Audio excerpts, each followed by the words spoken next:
mag-secret file, ay ilike mo muna ang video na to at mag-subscribe na sa aming YouTube channel. Don't forget to click the notification bell para hindi ka nahuhuli sa latest episode ng DJ Rocky's Secret Files.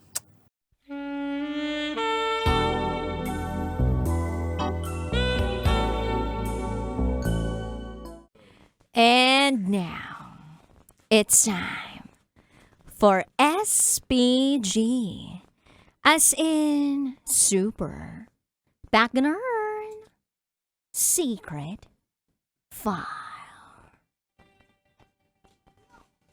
Cover your ears, anak.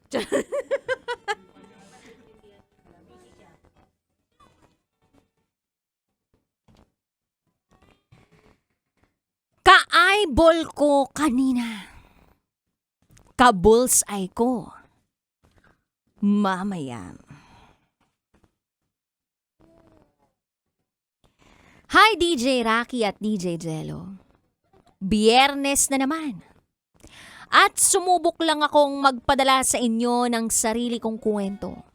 Baka lang palarin at mabasa ninyo sa radyo. Itago niyo ako sa pangalang Tukoy. At ito, ang aking SPG, as in Super Backnern Secret File.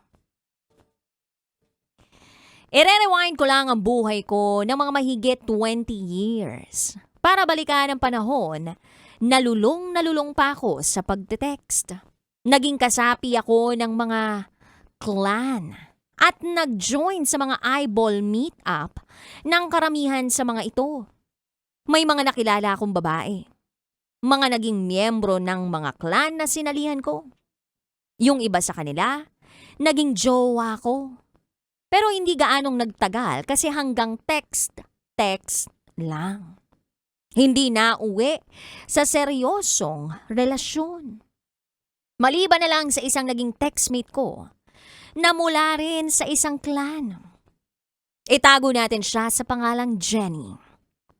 Noong panahong yon, uso ang kantang Jenny ng bandang The Click 5. Yan din ang tawag ko sa kanya. Malapit din naman sa alias niya ang tunay niyang pangalan.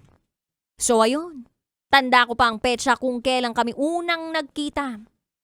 April 2, 2006, araw ng linggo. Mga mahigit 30 kaming nagkita-kita sa isang plaza dito sa Maynila. Nagkakilala kaming lahat at nagpalitan ng mga Friendster account. Hanggang sa natuon ang atensyon ko kay Jenny, na kanino ko pa napapansin nakakaiba ang titig sa akin. Nung nagkaroon ng chance na magkausap kami ni Jenny, agad kong tinanong kung single siya. Sabi niya, oo naman. Naalala ko pang suot niya, yung sombrerong berde na branded. Mahaba ang buhok pero nakatali sa likod niya. Boyish look pero sexy ang datingan. Naka-plain white t-shirt, ragid na maong pants at white na rubber shoes. Parang kagagaling lang sa ROTC. Pero ang mas hindi ko makakalimutan ay ang bakat na bakat niyang hinaharap. Dahil bukod sa mga malaki ang mata niya, malaki rin ang mga bulubundukin niya. Yung mga mata niya ay parang nagsasabing, akin ka na! At ayun, ang kanyang hinaharap naman ay nagsasabing, kain ka na. Pero syempre DJ Rocky at DJ Jello, nagpigil ako. Sumwabi akong nagyaya na humiwalay na lang kami sa clan meet-up o eyeball. Pumayag siya at sumimple kaming umalis, naglakad palayo at sumaglit ng kain sa isang siomai stand. Getting to know each other lang, kumbaga. Kailan ang birthday namin, kurso namin ng kolehiyo, tagasan kami, yung mga ganong bagay na kwentuhan. At sa titigan naming dalawa, parang alam na namin agad kung saan patungo ang pinagsasaluhan namin. Parang parehas kaming sabik sa atensyon ng isa't isa. Kaya pagkatapos naming kumain, ay naglakad kami uli palayo. Umakbay ako sa kanya. Siya naman ay humawak sa tagiliran ko na para bang magjowa lang. Hanggang sa parehas naming nakita ang isang malaking sign ng billboard na parang magnet na hinihigop kami para umabante at pumasok sa malapit na building. Isang signage ng isang check-inan na may presyo para sa ilang oras ng tulog. Alam naman nating hindi tulog ang sadya namin dun. Hawak ko pa noon sa bulsa ko ang 400 piso. 400 pesos. Lakas loob kong binayaran ng receptionist para sa isang short time na pagsasama namin ni Jenny. At sa unang pagkikita, nangyari ang hindi dapat pero gusto naming mangyari. Doon naganap ang pagpipisilan at doon nagkaroon ako ng pribilehiyo na mabombahan si Jenny. Boom, boom, boom. Ang saya at ang sarap ng bombahang naganap. O 'di ba? Saan ka makakalasap ng masarap na bombahan? Doon lang sa Chinek-inan. Pero hindi doon natapos ang bombahan na iyon. Hindi doon natapos ang ugnayan namin. Dahil sa katunayan, doon nagsimula ang lahat.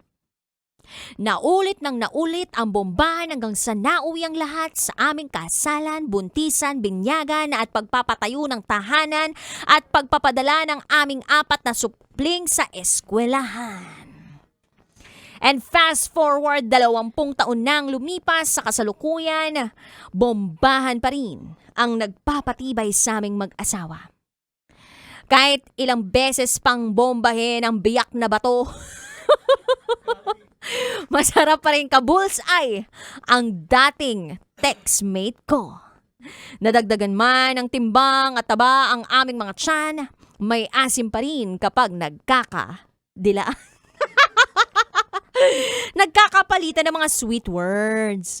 At higit sa lahat, nagmamahalan pa rin naman kami. Pareha sa unang araw na nagkatagpo kami. Kaya no regrets. Masaya kami. Sa kabila ng 20 years na palitan ng init ng katawan at bombahan, ay nandun pa rin ang pagmamahalan. Maraming salamat DJ Rocky at DJ Jello sa pagkakataong mag-throwback sa aming nakaraan ni Jenny. And mamaya may ito-throw na lang ako sa kanya. Joke lang. And para sa inyo naman, DJ Rocky at DJ Jello at sa bumubuo ng Secret Files, happy 10th anniversary. Hanggang dito na lang po. Muli, ako si Tukoy at ito ang aking SPG as in Super Back and Earn Secret Files.